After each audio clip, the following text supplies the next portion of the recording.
the help of binomial distribution to find the probability distribution. लिखो with the help of binomial distribution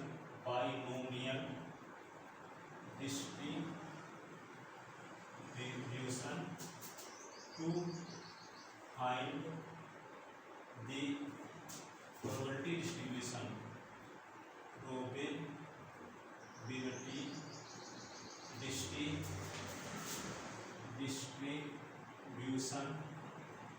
of random variable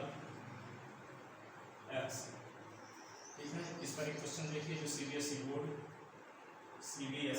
2017 में पूछा गया था। Question क्या है, ए कॉइन, क्वेश्चन ये है a coin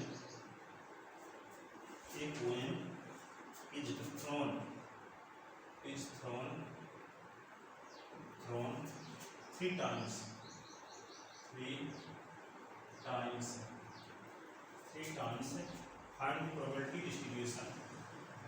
find the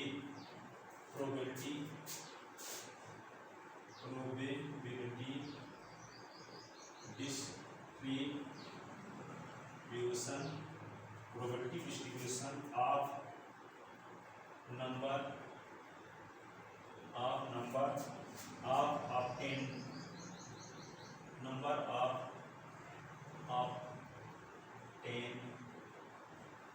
obtaining tail की संख्या का प्रायिकता बन जाती है। ठीक है, प्रोबेबिलिटी डिस्ट्रीब्यूशन फाइंड कीजिए। तो सॉल्यूशन इसका देखिए, probability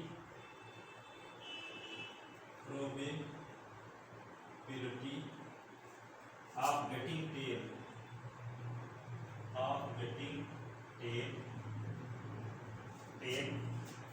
when a coin is thrown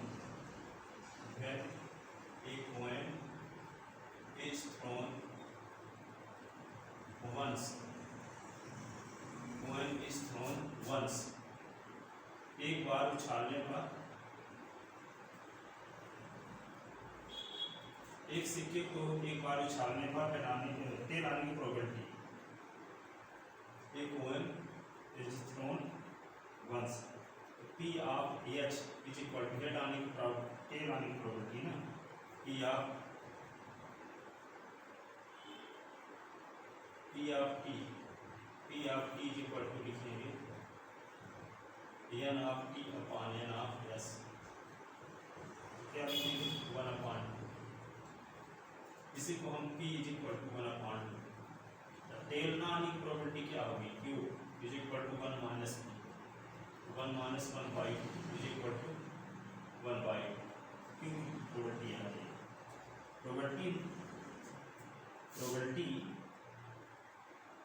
probability of not getting tail, that is probability not getting tail once, q is equal to हो गया 1/2। ठीक है, अकॉर्डिंग टू क्वेश्चन,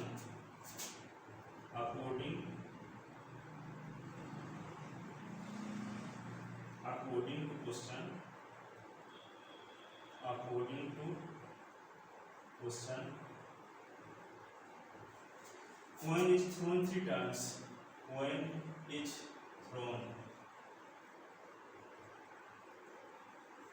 3 times, ठीक है, that is n is equal to क्या, number of trials, यहाँ पे is equal to 3। ठीक है, then binomial distribution is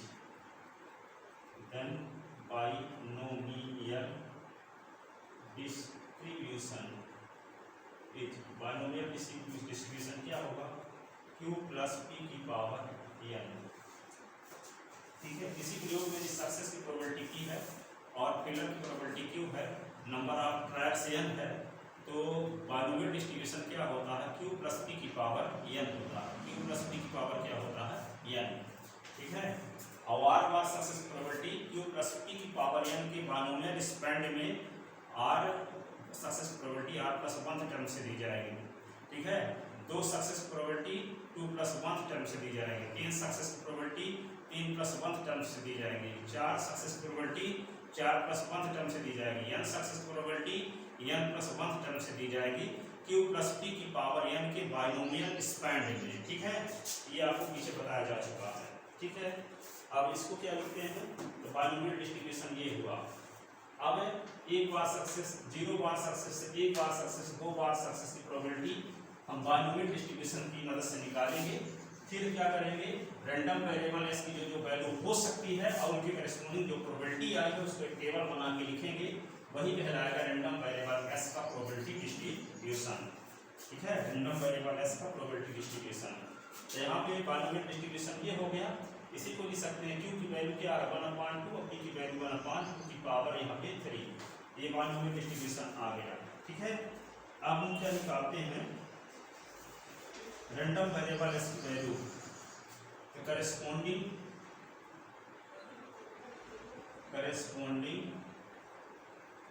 probability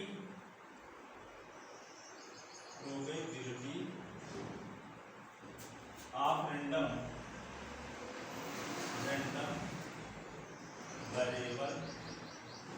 random variable capital x is equal to 0 1 2 3, 0 1 2 3, ठीक है। तो पहले क्या कि जब पहले बार भी टेल ना आए, 3 बार चांस दिया जाएगा। तो पहले थ्रो में भी टेल नहीं आया, दूसरे थ्रो में भी टेल नहीं आया, तीसरे थ्रो में भी टेल नहीं आया, इसका मतलब 0 बार सफलता हाथ लगी। सफलता का मतलब क्या है, टेल आए में सफलता, ठीक है। 3 बार चांस दिया जा रहा है, 3 बार जब चांस दिया जा रहा है, पहले प्रयास में भी टेल नहीं आया, दूसरे प्रयास में भी टेल नहीं आया, तीसरे प्रयास में टेल नहीं आया, इसका मतलब s बराबर 0। फिर 3 प्रयास में से कोई एक बार टेल आ गया, ठीक है। फिर 3 प्रयास में से 2 बार टेल आ गया, 3 प्रयास में से तीनों बार टेल आ गया, ठीक है। s की वैल्यू क्या क्या हो सकती है, टेल की संख्या को कैपिटल S से डिनोट करें तो s क्या कहलाएगा, रैंडम वेरिएबल कहलाएगा, क्योंकि s की वैल्यू पूर्णतः चांस पर डिपेंड करेगी, चांस फैक्टर पर डिपेंड करेगी। इसके s की वैल्यू के विषय में हम अग्रिम भविष्यवाणी नहीं कर सकते, s की वैल्यू 0 आएगी, s की वैल्यू 1 आएगी, s की वैल्यू 2 आएगी, s की वैल्यू 3 आएगी, इसलिए यहाँ s क्या कहलाएगा, रैंडम वेरिएबल s है। s इक्वल टू 0 की करेस्पॉन्डिंग प्रोबेबिलिटी हम निकाला करते थे पहले डायरेक्ट, और अब क्या निकालेंगे, s इक्वल टू 0 करेस्पॉन्डिंग हम प्रोबेबिलिटी निकाल सकते हैं बाइनोमियल डिस्ट्रीब्यूशन की मदद से। पहले हम बाइनोमियल डिस्ट्रीब्यूशन पढ़े नहीं थे, s इक्वल टू 0 की करेस्पॉन्डिंग डायरेक्ट प्रोबेबिलिटी निकालते थे। अब s इक्वल टू 1 की करेस्पॉन्डिंग हम प्रोबेबिलिटी निकाल सकते हैं बाइनोमियल डिस्ट्रीब्यूशन की मदद से, s इक्वल टू 2 की करेस्पॉन्डिंग प्रोबेबिलिटी निकाल सकते हैं बाइनोमियल डिस्ट्रीब्यूशन की मदद से, s इक्वल टू 3 की करेस्पॉन्डिंग प्रोबेबिलिटी निकाल सकते हैं बाइनोमियल डिस्ट्रीब्यूशन की मदद से। फिर s की वैल्यू और उनके करेस्पॉन्डिंग प्रोबेबिलिटी को एक टेबल में लिखेंगे, वे रैंडम वेरिएबल s का क्या कहलाएगा, प्रोबेबिलिटी डिस्ट्रीब्यूशन कहलाएगा, रैंडम वेरिएबल s का प्रोबेबिलिटी डिस्ट्रीब्यूशन कहलाएगा। वेरिएबल x की वैल्यू क्या होगी, तो यहाँ पहले क्या है, s is equal to 0, probability निकालते हैं s इज इक्वल टू 0 के करेस्पॉन्डिंग, तो क्या लिखेंगे 3c0 और q की पावर क्या लिखेंगे 3 माइनस 0 और p की पावर 0, ठीक है। और यहाँ पे 3c0 की वैल्यू क्या होगी 1 और q की वैल्यू 1/2 की पावर क्या होगा 3 और 1/2 की पावर 0, इसको क्या लिखेंगे 1/2 की पावर 3 आएगा, q किसी भी टर्म की पावर 0 तो उसकी वैल्यू 1 होती है, 1/8 आ गई। फिर क्या निकालेंगे दूसरी कंडीशन में, p जब s इज इक्वल टू क्या हो 1, तो क्या लिखेंगे 3c1 q की पावर 3 माइनस 1 p की पावर 1, ये होगा 3c1 की वैल्यू 3 होती है, q की वैल्यू 1/2 की पावर होगा 2 और 1/2 की पावर होगा 1, तो 3 इंटू 1/2 की पावर क्या हो गया 3, तो 3 इंटू क्या हो गया 1/2 की पावर थी तो 8 है, तो ये 3/8 आ गया। फिर क्या निकालेंगे हम, s इज इक्वल टू 2 के करेस्पॉन्डिंग प्रोबेबिलिटी निकालेंगे, s इज इक्वल टू 2 के करेस्पॉन्डिंग, ठीक है। यहाँ पे क्या होगा कि s इज इक्वल टू 2 के करेस्पॉन्डिंग प्रोबेबिलिटी निकालेंगे, तो क्या लिखेंगे 3c2 और q की पावर 3 माइनस 2 और p की पावर 2, तो 3c2 तो 3 इंटू 2 अपॉन 2 इंटू 1, ये होगा 1/2 की पावर क्या होगा 1, और 1/2 की पावर होगा 2, ये 2 कट गया था, 3 इंटू 1/2 की पावर 3, तो 3 इंटू 1/8, 3/8 ये हुआ। फिर तीसरा क्या निकालेंगे, चौथा P S is equal to 3, ये होगा 3c3 और q की पावर 3 माइनस 3 और p की पावर 3, तो क्या होगा 3c3 की वैल्यू तो 1 होती है और ये q की पावर 0 हो गया, तो q का मतलब यहाँ 1/2 की पावर 0 हो गया, 1/2 की पावर 3 हो गया। इसको क्या लिख सकते हैं 1 इंटू 1/8, तो 1 ये हो गया 8, ठीक है। अब इसकी वैल्यू 0, 1 और 2 और 3 इनको सो रैंडम वेरिएबल प्रोबेबिलिटी